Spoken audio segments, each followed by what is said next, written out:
Here we are on Draper Avenue. It's August 2nd, 2001, and my name is Adele Sidney, and I'm here to interview my aunt, Malca Goldstein Slow. So, Auntie Malca, we're going to start off. I'm going to use your biographical sheet as a little cue here. Your father was Nathan Sloan, and your mother was Bessie. Her maiden name was Hoffman. And your father came from Lithuania and your mother from Russia. Now, did they meet here? Yes, they met in Ottawa. So they were young when they came? My mother was 9 when she came to Canada, and my father was 2 years old. And they met at the old Tomatora upstairs on George Street. Yeah, and they fell in love. And what brought their families to Ottawa so long ago? They must have come obviously before the turn of the century. I imagine it was poverty, and looking for a better life. My grandmother on my mother's side had 2 sons living in the United States already, and they were able to come. But they came for a better life. Good. So your parents were educated here in Ottawa? My mother, excuse me, my mother went to York Street School. There was a school, not York, George Waller Street School, I think, and then she went to business school, and she worked as a stenographer in the government until she got married. And my father became a grocer. How he became a grocer, I don't know. I forgot. And they both struggled. But they had 2 nice children, myself and my brother, and of course grandchildren came eventually, who gave them a lot of joy. And what else is there? Okay. Now, you had, because your parents came here as children, they had their families here. Did you want to just describe a little bit of who their siblings were? My mother came with her mother, Sarah Hoffman, who was her mother, and my Auntie Fanny Baker, who was older than my mother, came at the same time. So there was my Auntie Fanny, my mother, and my grandmother came. But she already had 2 sons living in the States, and 1 son living in Argentina. So these were older brothers of your mother? Yes, yes. Ah, and was that the whole family, or are there No, more? there was eventually Mrs. Cohn, and which Mrs. Cohn is that? Just because that's a common name. Well, her husband was a butcher, Max Cohn. They lived on Murray Street. Okay. The mother and father of late Harold Cohn, Abraham Cohn, Francis Cohn, Ida Cohn. So these are all your cousins? My cousins, my first cousins. Okay. Yeah. And so, other than Mrs. Cohn, was she the youngest? My mother was the baby of the family. Oh. And Mrs. Cohn, I think, was the oldest. But she came after? She came, I don't know when she came. She came to marry a man who was already set up. He was a farmer, a Jewish farmer. And she came to marry him, sight unseen. And she married him. This was Mr. Cohn or somebody else? With Mr. Cohn, yeah. Her name was Martha, Auntie Mushi. And she had Izzy, the late Izzy. Came to Buckingham. They went to Buckingham, yeah. Living a very Jewish life, as much as they could. You want to know about their children? Little by little. Okay, they had, since she was the oldest in the family, the oldest girl, she had Izzy, Francis, Ida, Joel, who was the youngest, and Abby. And they lived in Buckingham, and then they moved to Metcalf, and they moved to Ottawa, to Murray Street. That was one side. Now, who else was there? My mother's other sister, Mrs. Rudman, who was actually a half-sister. The same father, but different mothers. But they were very close. Very good. Mrs. Rudman, when she came, she was the family nurse. If anything had to be administered one way or the other, she was the one. And what else can I tell you? What? And her son was Her Mr. son, Shaw. Israel Shalom, yeah. Yeah. Israel Shalom. Nice man. What else can I tell you? Who did I leave out? I have a brother. Okay, my brother Irving, who's a few years younger than me, is in real estate. He's a manager. Something like that. Manager. And his hobby is flying airplanes. When he was very young, he wanted to buy a motorcycle, and my mother was afraid because the motorcycle was very dangerous. And my cousin Shalom tried to talk him out of it. So he succeeded. So Irving took flying lessons. He had to do something exciting. So, my brother Irving is married to Harriet Horowitz Sloan, and they have 2 lovely children and a beautiful granddaughter. Shall I give you the names? You can give the names. Okay, there's Eric, is her son, who has a beautiful daughter named Isabel Bess.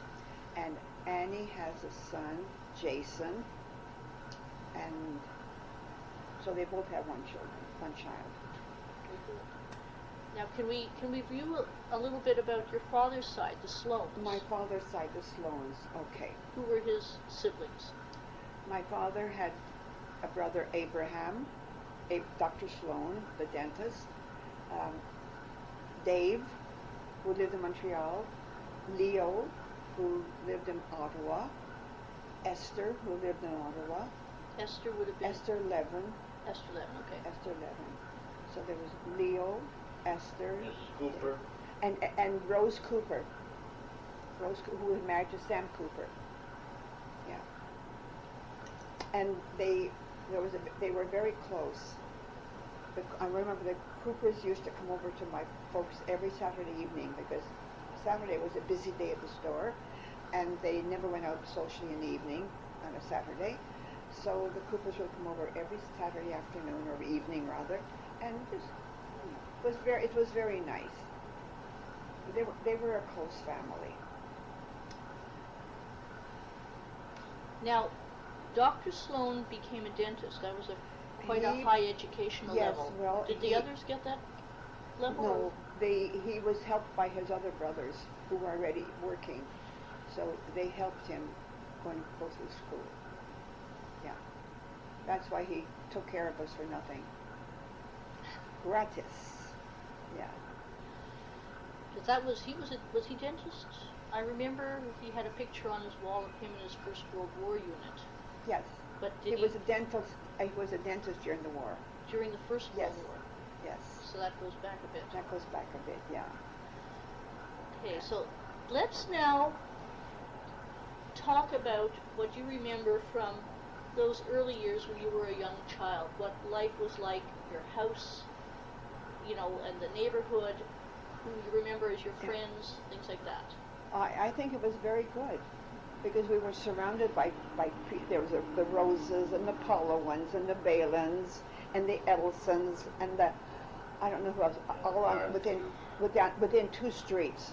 So we were always surrounded by Jewish kids. The Steinbergs, the Cronins.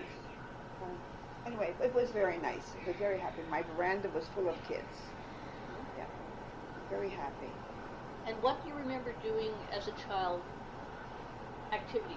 Well, I was a Girl Guide, and I did a lot of reading. I read a lot. As a teenager, or even before high school, I did a lot of reading. In fact, my teacher once wrote a note to my mother that she shouldn't let me be a bookworm. Yeah. But I loved reading. That was my favorite subject.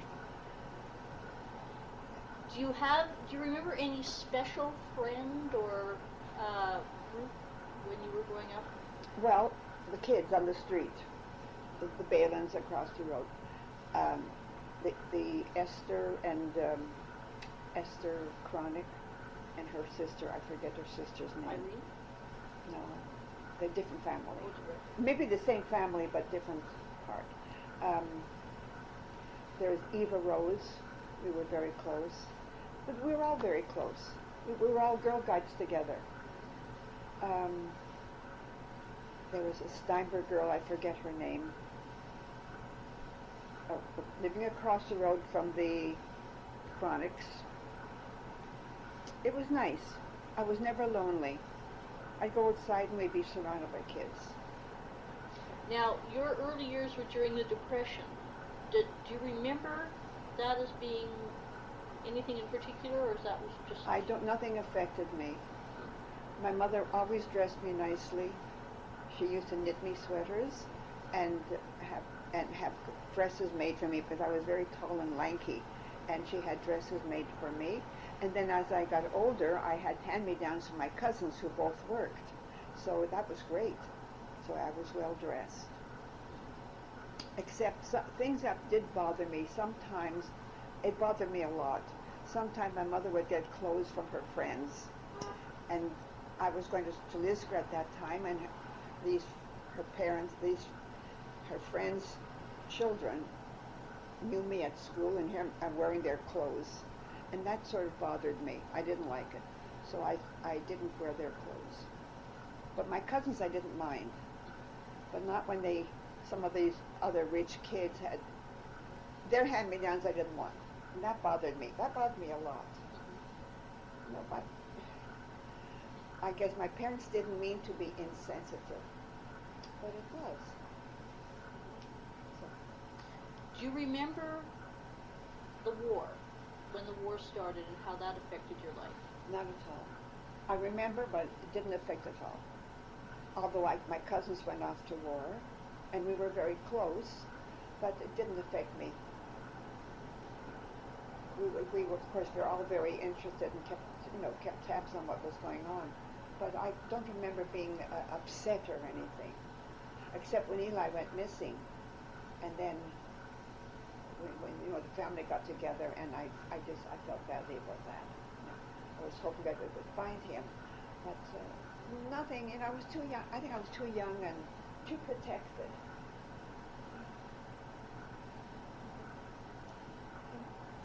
So that's that. Do you remember when you were younger who the community leaders were and what the big community issues were, or were you not involved in that at all? I wasn't involved. My mother was very involved in Hadassah. And it was during the war, and they were working for the Red Cross. They did a lot of folding of bandages and stuff like that. But I really wasn't involved. What shul did your parents King attend? Edward. King Edward. Yeah. That became the chapel. Yeah. But you see, I never had a seat. So I never went, I couldn't go to synagogue because I had no chair. I'd sit on the step beside my mother during the high holidays. Well, that's not going to synagogue, you know. So even when I was married and I had small children, I still didn't have a seat. You went to York Street School. Did you go to Cheder? Oh yes. Oh yes. I went to Talmud Torah on George Street. And do you remember the teachers and that very much? Well, my grandfather, Somenchty, was a teacher, and I think Mr. Kransberg was a teacher then, and we had a lady teacher who we called Mara, but that was not her name, that was her title, and she used to live at our house. She boarded at our house for about a year, and then she didn't last very long in the Talmud Torah, but her name was Mara. Yeah. And we have pictures. Do you remember the other children at York Street School? Do you remember what York Street School was like? Well, it was nice. The girls were on one side and the boys were on the other, so we never mixed. There was never any friction. And I was friendly I used to play alleys with Adelaide Sadinsky and a whole bunch of girls. But I was very quiet. I was one of them. And eventually I was one-on-one. I became very friendly with Mona Gerland. In high school with Mona, we were friends for many, many years. Until I got married. she went off to the States, and I was very friendly with Sylvia. Sylvia, her father had a furrier store on Bank Street. Sylvia Sherman. We were very, very friendly. And unfortunately, when I got married, I sort of dropped it all to concentrate on being married, which was a mistake. Now, you say in your history that you started off at Lisgar, and then after grade 11 you went to Willis Business College. Do you want to tell us a little bit about how that all came about? Well, I wasn't doing extremely well in school, so I did three grades, which was, my mother thought was enough for me, and I thought so too. So I went to a business college where I learned typing and shorthand and bookkeeping and all the necessary things for an office. And that's it. I graduated that. Got some kind of a diploma or recognition. And Percy Levine was in the same class with me, taking things. And that was on Spark Street, and I used to walk every day from my house to Spark Street and back. It was nice. I liked the business course. And then I got married. And didn't you say any? You went to work in the government too. Yeah, I worked in the government. I worked in the government for 3 years or 4 years as a stenographer, and I was very well liked there, very well liked. So they told me I was one of the nicest girls they ever had. True. Now, your family, your parents came very young, so they were quite Canadian. Very Canadian. And you were born here, so you were very Canadian. Yes. What was the dynamics? I mean, a lot of people your age were immigrants, very young. Like, they themselves were born and raised in Europe and then came as older children or teenagers. What do you remember of the dynamic between the natives, of which you were certainly one, and the immigrant groups? You mean in my own personal family? Well, just in general, your personal, whatever take you want to make of that question. Well, I don't remember any of the dynamics between myself and the immigrant young people. I had no relationships with them at all. So there were two sort of different social circles. Well, don't forget, when I went to York Street, then I went to Lisgar. Right. And I remember when the two sisters came from Europe. The two red-headed sisters, what was the name? Forget her name. They came from Europe, and I was sitting on the steps in the apartment where we lived before we moved to York Street, to 289. Two red-headed sisters, and one is still around. I forget the name. So they were pointed out, these are the girls from Europe. But there was no stigma. I mean, we didn't look down upon these girls. They were very glamorous. I mean, very exotic. Yeah. So then you got married. And then I got married. Now, how did that come about? Well, I think my husband my cousin suggested to my husband to be that he should take out this cousin. So Which he cousin took was out this cousin, me. No, which was the cousin? Shalom. Oh, Shalom, okay. Shalom and Harry were very good friends. And he suggested that Harry should take out me. And he took out me, and eventually we got married. And I'm very happy with him. I'm lucky. And what was it like in Ottawa as a young married woman? How did your life change in terms of, you say that you dropped some of the friends that you had when you were single, so what new things came into your life at that point? Another family. I had sisters-in-law, brothers-in-law, and although I was only close, really, really close to Miriam, Miriam Goldstein, the late Sam, like Miriam too. I was close with her, but not so much with the others. We got along extremely well. And Harry had a sister, and I wasn't as close to her. First of all, she lived farther away, and she was in business. And I don't know. I don't think we visited back and forth very much. Which one are you talking about? Rose. Rose. Kelly. I don't think because we had children right away, and we just didn't get around back. We stayed pretty close to home.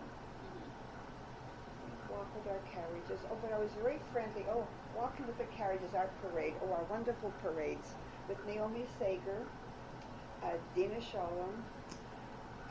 She was a school teacher. Big, heavy woman. We had our carriage parades, and we'd meet on Rita Street, and we'd go into a restaurant for chips and a Coke, and leave all the carriages outside without any fear of theft or anything. With the children in. With the children, they were babies, babies, and that was our carriage brigade. Yeah, I remember. And one lady, well, there were Dina and Naomi and myself, and she was a teacher at Hillel Academy. Big, heavy lady. She had 2 daughters. She was married to a scientist.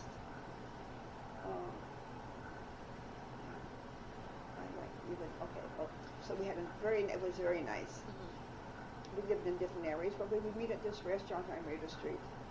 Chips and a Coke, big treat. But to leave the kids outside, that wouldn't be done nowadays. Never. It's too dangerous. And we go out and check once in a while, make sure the babies weren't frozen or crying or whatever. And we didn't stay up very long. Oh, life in a big city. Yeah.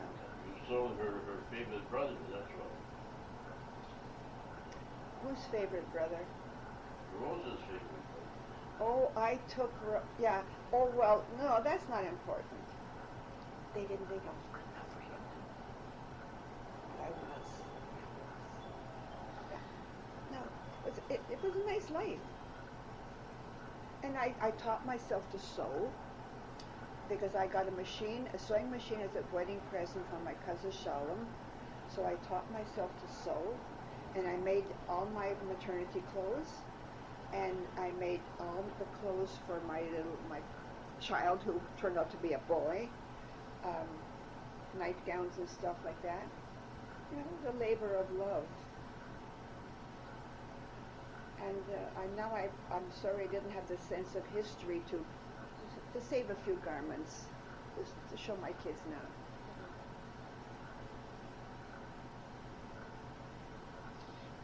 And there, I don't know. I don't consider myself poor. I don't think we were poor. We had everything we needed, and lots of friendship. Yeah, and what else? What kind of socializing? I mean, okay, you had your carriage brigade, but Mostly the carriage brigade. mm-hmm. Yeah, because when Harry came home from work, he wasn't interested in going out. We went to the odd movie. We were pretty much homebodies. Pretty much. You know, it meant babysitters, and money wasn't that free, so we didn't go out that much. Very little. And what happened? Let's roll it ahead a few years to when your children were in school. So you had a little different lifestyle. How did things change? What were you into then? A lot of volunteer work. What else did I do? I took courses. I took classes in various things.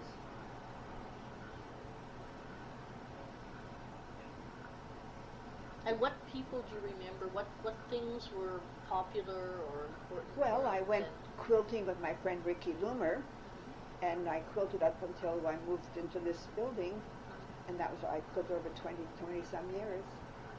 I quilted, I sewed, I knitted, and I belonged to Pioneer Women.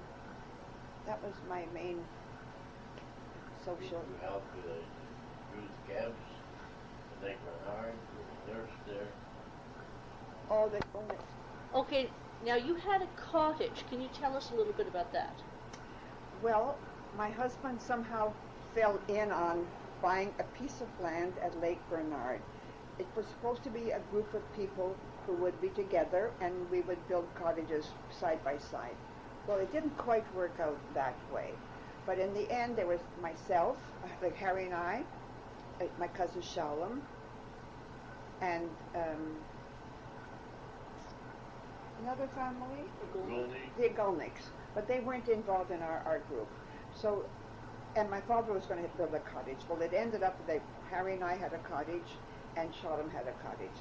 And there was no electricity, no hot water, but there was a stove in the kitchen, and we would we would have hot water and heat if we needed it. The men rigged up some kind of a pipe from the water to bring up water from the lake, to bring up water into a reservoir over the sink, so if we opened the tap, water would come down. So we had to boil everything, all the water had to be boiled before we could drink it. And we had a nice box. It was very, very primitive for a while. And of course Mark was just a baby then. He was just a few months old. And but he was fine. He loved it. My kids loved it. And I found the isolation and the heart and the primitiveness too much for me. But we were there quite a while. And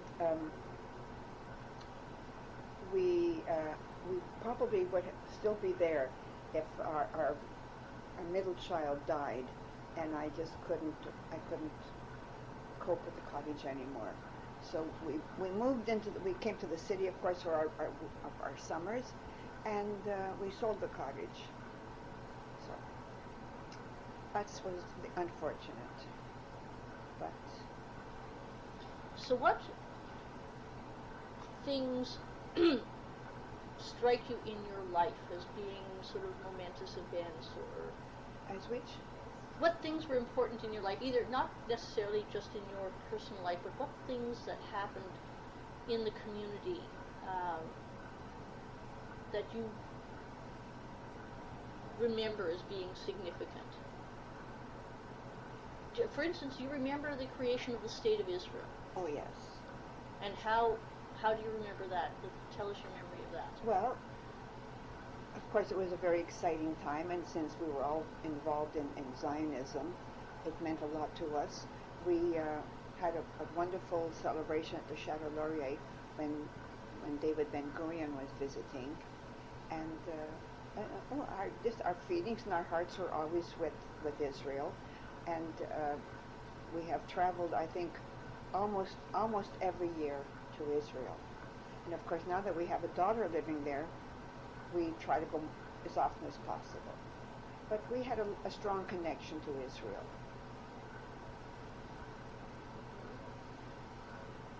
Now, you've done a lot of traveling. We have done a lot of traveling. We had wonderful, wonderful trips. And it's wonderful to look through the albums and see all the exciting places we've been to. Very, very nice. It was a very, very, it still is a very, very good life. We've done a lot of nice things. Think back to those early families on York Street that you grew up with. And are there any of the children that you grew up with that have done things that surprise you? That you wouldn't have thought that little so-and-so would end up being whatever? Well, I didn't expect my friend Henry Balin to die as a teenager. He was very young when he died, not a teenager, I'm sorry, he was married then. But I didn't expect him to die. That was quite a shock. And because I was very close with the Balins. The Balins, who lived almost directly across from us, they introduced me to tomato juice. I never had tomato juice in the house, and they introduced me to tomato juice. I'll never forget that.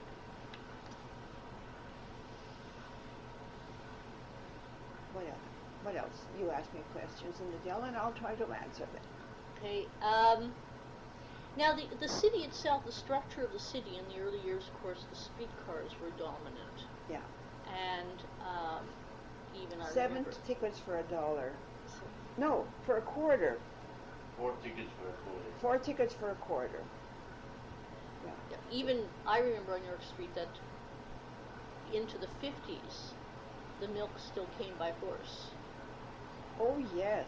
Now, those kinds of things, can you tell us a little bit about the flavor of Oh, the Lower flavor. Town in those days, the market, York Street, that Well, kind of thing? York Street. Well, my neighbor, Mrs. Olakovitz, Max Olakovitz's late mother, used to go out to the street when there was a horse passing by and pick up the droppings and put it into her garden. I remember that. We used to, as kids, we used to laugh. But now I see the value of fertilizer. I know it was it you know, nobody had money then or anything, but it was nice. This was nice being together. The Roses and the Chronics, and the whole gang was nice. What did the neighbors do for a living? Your father had a grocery store. What were some of the occupations of your parents' parents? Okay. My parents. Of your friends' parents, I'm sorry. My friends. Okay. The Cardishes who lived next to us had a bake shop, Cardish Bakery. The other one was Mr.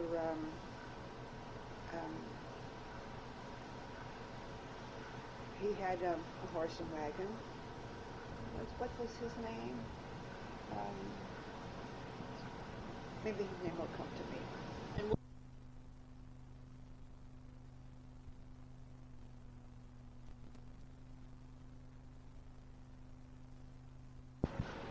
so the man with the horse and wagon was? That was Mr. Polo and had a horse and wagon.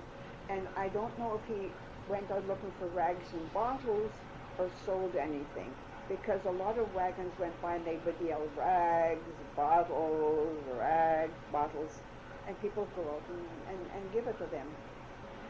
And they made a living that way. Pretty hard.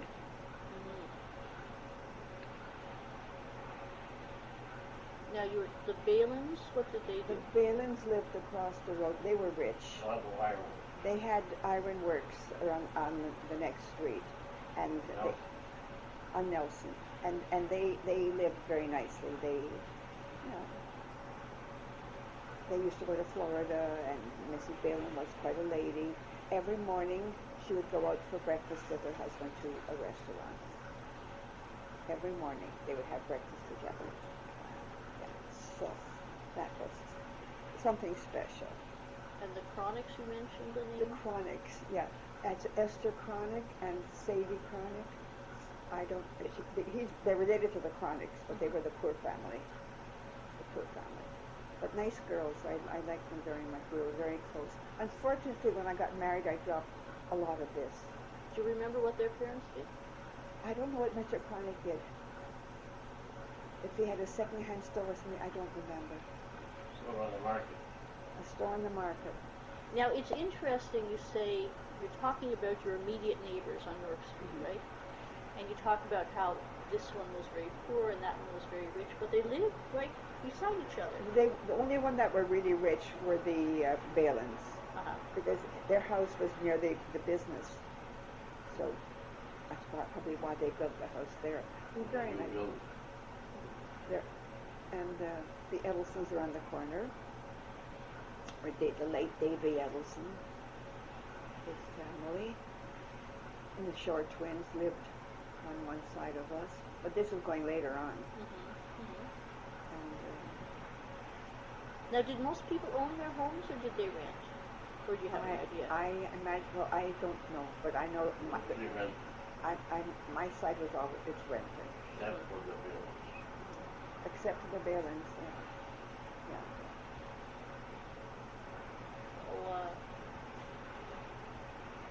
Now, do you remember how your house was heated? Our house was heated by coal. And we almost all perished because of that. When I was still in public school, so I was quite young then, the furnace door blew open, and there was coal gas going through the house. And my father ran from room to room to wake us up, my mother was already vomiting, and opened the windows, and I don't know who came and what we did, but we were all very sick. But we were lucky we survived. Cold gas. My mother was vomiting all over the place. I remember, I was dopey, but I wasn't sick to my stomach. And I forget what Irving was, how he was. But my mother, I remember, was very sick. So then I think they went to oil. But I'm not 100% sure. But that was very, very, very bad. We could all have perished. And did you have a refrigerator in your home as a child, or was it a nice We box? had a refrigerator, and we had a couch in the kitchen, which was, people like to have a little couch in the kitchen to have a little rest. Now, why would you have a couch in the kitchen? Because in Europe they all had couches in the kitchen. I know Mrs. Cohen, my auntie on Murray Street, had a couch in her kitchen, and the bakers didn't. Had a couch, so we had a couch, to lie down. And that's where I got a spanking once from my father. Because they What didn't was- have enough beds, so they had to sleep What, dear? in the kitchen. They didn't have enough beds for the kids. No, they had enough beds. They had a couch. The mother could have a rest in the afternoon or whatever. I don't remember. But I know the couch was there. What was the spanking for? Pardon? What was The the spanking was because I was very snarky and I talked back to our maid. We had a maid at that time because mother was working in the store, and we were raised by a lot of maids. And I got a spanking because I was very nasty and said some very nasty things. So I was across my father's lap, and he really spanked my bottom. That's all. The first and last spanking I ever got. But I think I was a mouthy kid. So you had help in the house, and you say at one point you had the Hebrew school teacher, a woman as a boarder. Yes. Was she the only boarder that you ever had, or were there others? I think we had others. Irving, my brother's friend, Harry, a name will come to me. His parents moved to California, and he stayed in Ottawa. So he stayed with us for a while. Okay, in Mark's room on that couch that was in the kitchen. So, and then Benny Matcham came to Ottawa to work for the government, my Irving's friend. So he stayed in Irving's room for a while. And oh yes, I remember he did, because mother would make special suppers when Benny was with us, so it would be a little different. Exactly, he was a paying person, paying for it. Hoffman too, stayed in their house for years. Did Al Hoffman live with us? Al, yes, I don't remember. he went from there to the army. Yeah. But they all did, the sisters all did for each other. They got along extremely well. And when my mother was visiting my aunt, Mrs. Rudman, at Hildale Lodge, she said to my mother, Schwester, ich bin sehr müde. So she went to her bedroom, mother followed her, and she died.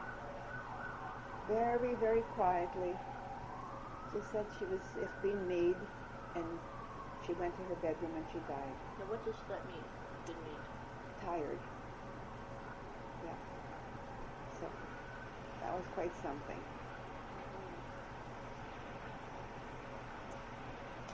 So lots of water under the bridge. But I personally feel very lucky for many things. I'm personally lucky that I have a nature that's God-given. I really truly believe it's a God-given nature. So that helps a lot of things. I'm rambling on. You have to ask me questions, Adele. Okay, let's find another question. When did you learn to drive? I learned to drive after we were married. We bought a car, and I I think Irving gave me some lessons, and my father maybe, and Harry maybe. I didn't have driving lessons. Mm-hmm. I just learned to drive with these people. Irving was a good teacher. Yeah. And I taught Mark to drive. Now, did you have the car, or did Harry take the car for work? I had the car. I think Harry used a commercial truck for work. Mm-hmm. Yeah. So I had the car. So it sort of changed my life. Mm-hmm. It was very nice. So what kinds of things were you able to do with the car that you didn't before? Gallivant. Mm-hmm. Go shopping. Mm-hmm. No, it made things easier. It was just nice to have.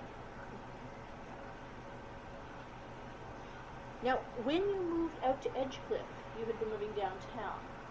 What made you move there? What made you choose to move there? Well, we needed more space. The apartment was small, and we felt, or Harry felt, that he was obviously sort of leader, but we needed more space. And my brother and my brother was building. My cousin Francis bought a house behind Edgecliff, and my brother was selling houses on that street, and I think he. Good.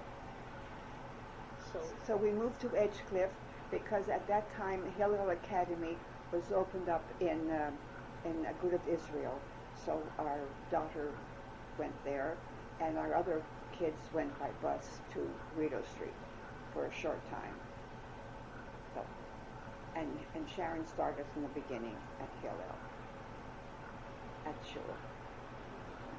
And we had a nice big house with a beautiful garden, and Harry planted an apple tree, a pear tree, a plum tree, grapevines,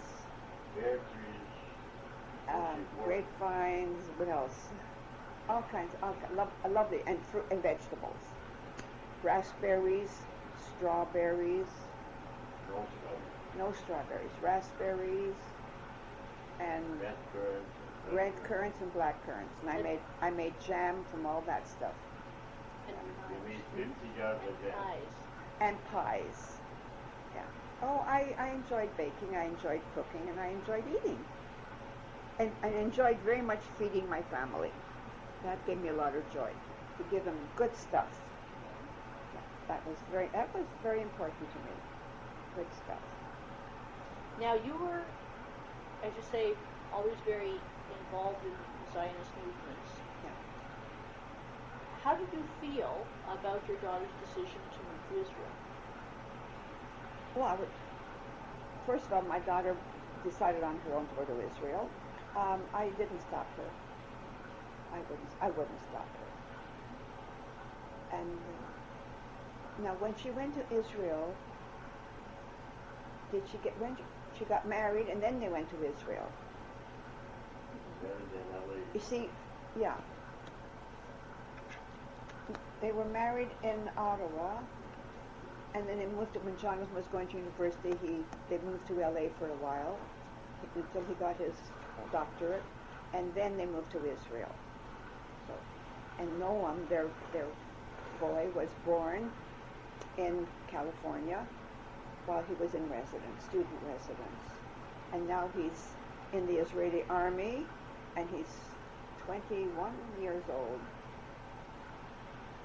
And he has 5 or 6 more months of the army, and then he'll be out. And no, I didn't object to Sharon going to Israel. We used to visit her very often, and our visits will be less frequent now. But no, it's nice. Now, I want to go back again to when you were in your parents' home. Yeah. And think about the community, and I'm just trying to get your perception of the dynamics of the community. So one of the things you said was that you didn't mingle that much with the immigrant community, that you had your friends that you were on the street. Well, no, I was very young then. Yeah. My mother was Right. older. My mother mixed because she belonged to a society where they used to make do knitting for overseas for the army. So she had a lot of friends from Lowertown. Don't forget, they walked a lot. They didn't have cars, so they walked or took or streetcars. So they didn't go far from home. Mm-hmm. So these were her friends, these new immigrants. Mm-hmm. But I didn't know they were new immigrants. The only new immigrants that I remember were the two girls from Europe. The one who has the store here, a linen store. Forget the name. Well, my mother belonged to Hadassah, and she was a very, very active member there. They would do a lot of social work, like they did knitting for the soldiers, doing bandages for the Red Cross during the war, and always raising money for Israel. So, and don't forget, they stayed they around their own little group. Now, names I forget. Keeping the Freemans and the Captain because they were the Jews in town. Yeah. No, they had a small group of the ladies. My mother and my Auntie Fanny and Mrs. Rudman and Mrs. Cohn and all these ladies, names I have forgotten. They would meet once or twice a month and do some knitting or sewing. They were very, very active. Today, the community has a lot of formal organizations. We have Jewish Family Services, and we have, all kinds of organizations that with paid and volunteer workers official capacity. Think back, if you can, to growing up in Ottawa and what you remember of how people dealt with people who maybe had lost their jobs or had been widowed or who, had fallen on hard times or needed help. What happened in those Freelance cases? society. Well, I'll tell you, She doesn't know that. yes. Well, if there was a young woman getting married and she didn't have very much, they'd have a shower for her, a bridal shower or linen shower and stuff. And usually at the Tomatora upstairs, they'd have a shower, and they'd serve tea and coffee and cake, and people would bring something suitable for the house. Okay, that was personal.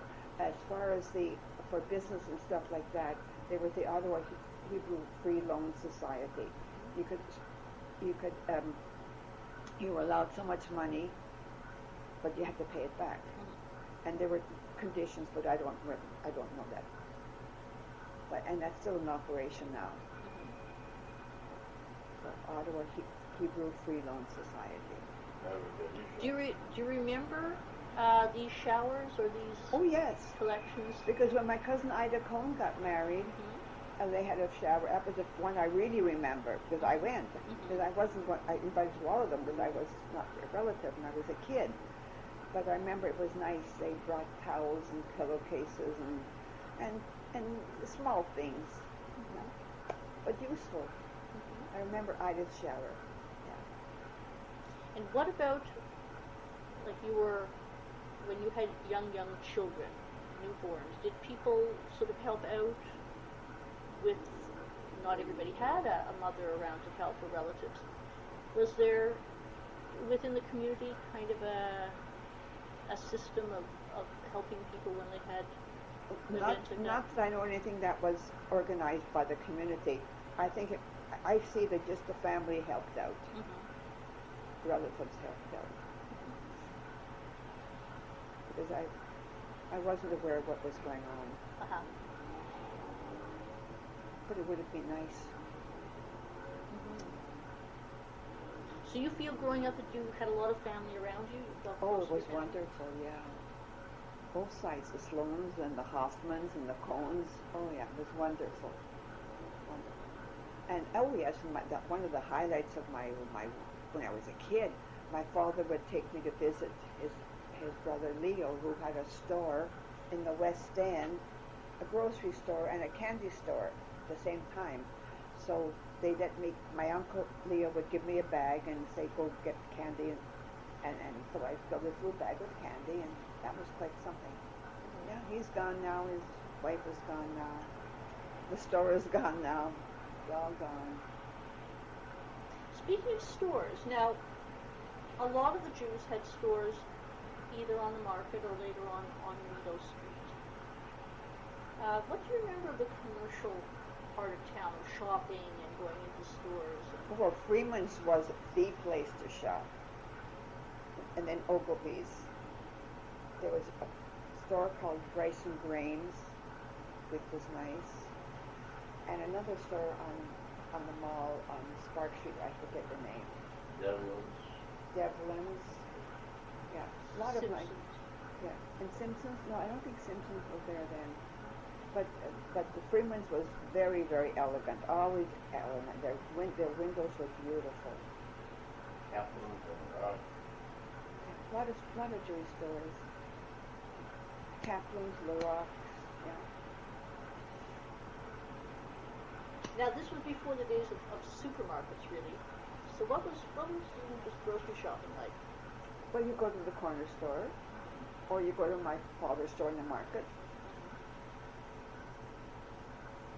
I don't know exactly when the supermarkets came in, but they probably killed all the Jewish stores. But then people still went to little stores for little things. Did grocers deliver? Did your father deliver? He did deliver. Yeah.